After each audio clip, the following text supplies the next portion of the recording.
Bonjour à toutes, je suis ravie de vous retrouver aujourd'hui pour ce nouveau tirage du tarot de Marseille.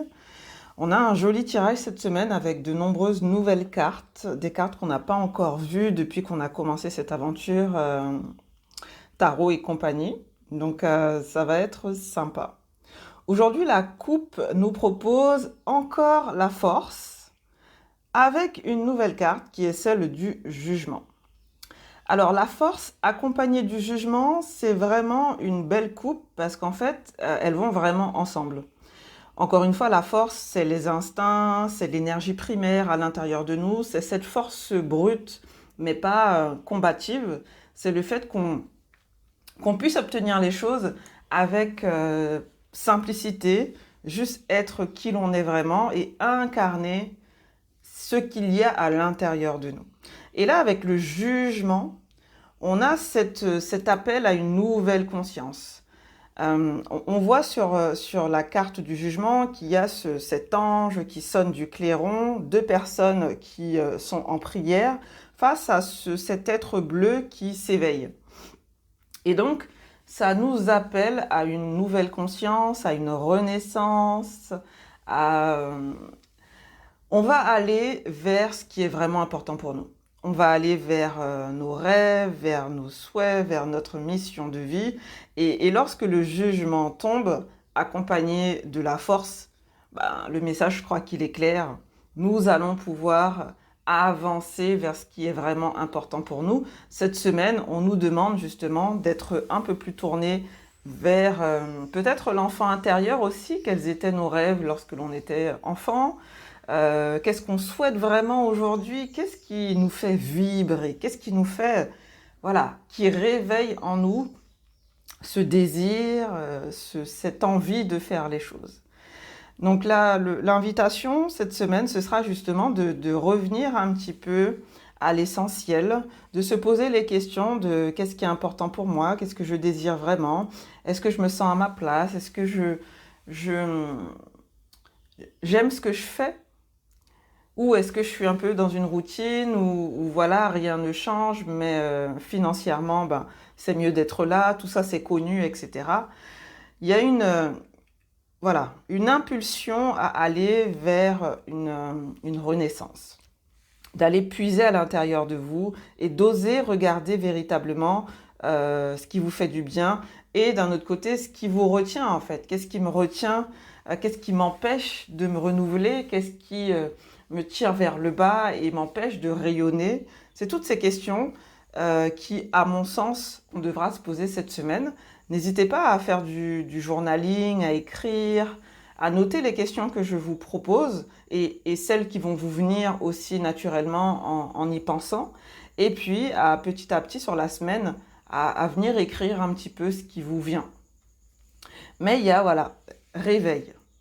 Réveil, renaissance, renouveau, impulsion, désir, volonté. Ce sont les mots-clés qui, moi, me viennent à l'esprit lorsque je vois cette coupe. Du côté un peu plus négatif, on a toujours cette force qui peut être une force autoritaire, hein, qui brusque, qui est violente, qui ne se contrôle pas. Et donc du coup, on peut réveiller aussi les vieux démons.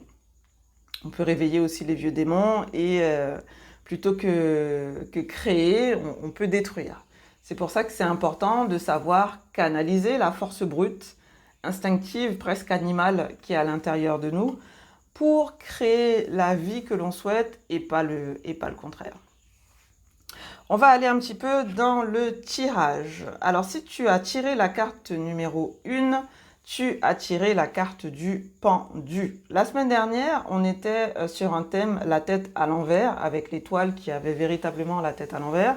Là, on a encore la tête à l'envers avec le pendu. Le pendu, il est tenu par le pied, il a les mains dans le dos et il a la tête en bas, tout simplement. Donc c'est une carte qui exprime que cette semaine, on ne pourra pas contrôler les choses qui vont nous arriver. On sera un petit peu démunis et on ne pourra rien faire. Mais l'invitation, c'est de laisser couler, de laisser passer, de ne pas rejeter les choses, mais plutôt de faire corps avec. Parce que ce que tu acceptes devient une partie de toi, alors que ce que tu rejettes se dresse devant toi comme un mur, et du coup, c'est impossible d'aller au-delà. Le pendu, il a les mains dans le dos, il a les jambes en quatre. En vrai, il a la tête à l'envers, mais il est zen, hein. Et c'est ce qu'on te demande. Reste tranquille. Reste tranquille. Analyse un petit peu tout ce qui va venir à toi cette semaine. Ce sera peut-être pas agréable, mais au final, la vie, c'est pas que fait de choses confortables. Voilà, on a des épreuves à passer, mais c'est à nous de ne pas créer de la souffrance par-dessus, par des pensées, par des plaintes, etc. Donc c'est une semaine d'acceptation. Par rapport à la coupe, on disait que cette semaine, on aurait la force et l'impulsion d'aller vers ce que l'on souhaite. Avec la carte du pendu, on nous montre que du coup, ça va être un peu plus restreint. On n'aura pas toute la pleine capacité d'avancer et d'agir. On est coincé dans une situation pour laquelle on n'a pas de solution. Donc ici, reste posé, voilà, lâche prise, accepte le fait que tu es quelque peu coincé pour l'instant, sache que de toute façon, tout passe, tout se transforme, rien ne dure, et que cet état où tu es quelque peu coincé ne va pas durer. Quel que soit le domaine, hein, ça peut être financier, ça peut être au familial, ça peut être la santé également. Accepter. Accepter, c'est ce qu'il faut faire. Le pendu, il n'y a pas 50 000 façons de comprendre son message. Il faut accepter l'état dans lequel on est et faire preuve de sagesse et de discernement, tout simplement. Si tu as tiré la carte numéro 2, alors tu as tiré une des cartes du tarot les plus complexes. C'est la carte de la Lune. La carte de la Lune a énormément de plans, de personnages, d'informations, de couleurs. Et c'est une carte qui n'est pas facile à traduire, mais qui renvoie très clairement à l'inconscient, aux émotions, au féminin, parce que la Lune, c'est l'archétype féminin, c'est vraiment le symbole de la féminité avec tous ces changements. La Lune, elle a plusieurs cycles, comme le féminin qui change au fur et à mesure des semaines, tant au niveau du cycle menstruel, mais qu'au niveau des humeurs, des états d'âme, etc. Donc on est dans cette fluctuation des émotions, des énergies.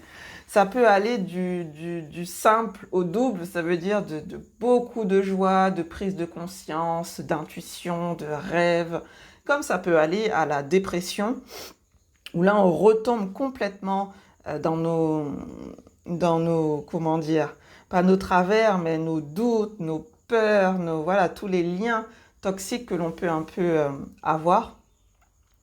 Donc la Lune renvoie à cette dimension de mère.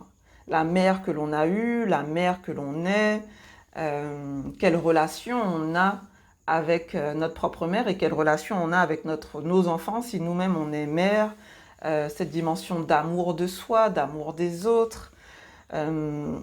C'est vraiment une carte qui... Il y a de la dualité. Il y a de la dualité. Souvent, on se sent séparé, on se sent seul lorsqu'on tire la carte de la Lune. On a l'impression d'être...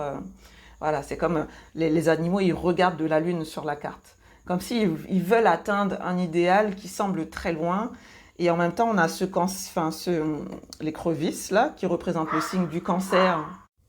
Le signe du cancer qui représente justement nos émotions, notre féminin, notre monde intérieur. Donc l'invitation de la Lune, c'est d'être attentive à tout ce côté inconscient, les rêves, l'intuition, les émotions, et à pas se laisser submerger, j'ai envie de dire, à pas se laisser submerger, à prendre du recul, à rester attentive finalement à ce qui se passe en toi, pour pas justement que cette force intérieure qui vient justement des émotions, qui vient justement des eaux du bassin, utérin, etc., que ça ne se transforme pas en catastrophe, ni pour toi, ni pour les autres. Donc être attentive, se contenir, écrire tes rêves, écrire les intuitions qui peuvent te venir, les idées de génie, etc.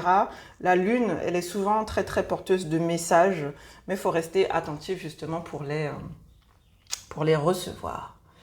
Et puis, si tu as tiré la troisième carte, comme moi j'ai choisi la carte numéro 3 aujourd'hui, nous avons choisi encore une fois la carte de l'empereur. Tu remarqueras qu'il y a plusieurs cartes qui nous suivent depuis ce mois d'avril, à savoir la force et l'empereur, qui est assez présent, mais c'est une bonne chose parce que l'empereur, c'est la construction, c'est l'abondance, c'est la prospérité matérielle, c'est la confiance en soi. Et dans cette saison du taureau, puisque là en astrologie on est dans la saison du taureau, je trouve que c'est très cohérent parce que l'empereur c'est celui qui est fier, celui qui avance, qui a les jambes en quatre, tu vois, qu'il est posé comme ça, assez fier, parce qu'il regarde tout ce qu'il a construit jusqu'à présent.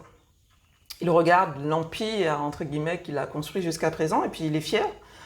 Et il sait qu'il a cette force à l'intérieur de lui permettant justement d'aller de l'avant, de prendre des enseignements, des erreurs du passé pour pouvoir construire un avenir beaucoup plus radieux. Et il a du discernement, donc il sait se remettre en question, mais il sait aussi reconnaître sa valeur. Donc l'empereur renvoie à notre empereur intérieur, à cette énergie à l'intérieur de nous, cette confiance, cette foi en nous-mêmes et en ce qui nous entoure aussi, que l'on est capable de faire les choses, capable de construire notre vie. Là, on est vraiment sur une vie matérielle, une vie physique. L'empereur renvoie beaucoup à la matière et donc du coup de nous faire confiance. Donc cette semaine, puisez en fait dans la force de l'empereur pour donner vie à vos idées, donner vie à vos projets, aux intuitions qui traversent votre esprit et puis que peut-être avant vous disiez bon non, c'est pas possible, etc. Mais là oui, avec la force de l'empereur, quasiment tout est possible. Donc osez créer dans la matière, donner vie à ce qui se passe à l'intérieur de vous. Voilà, dans cette matière physique, allez-y, foncez, créez.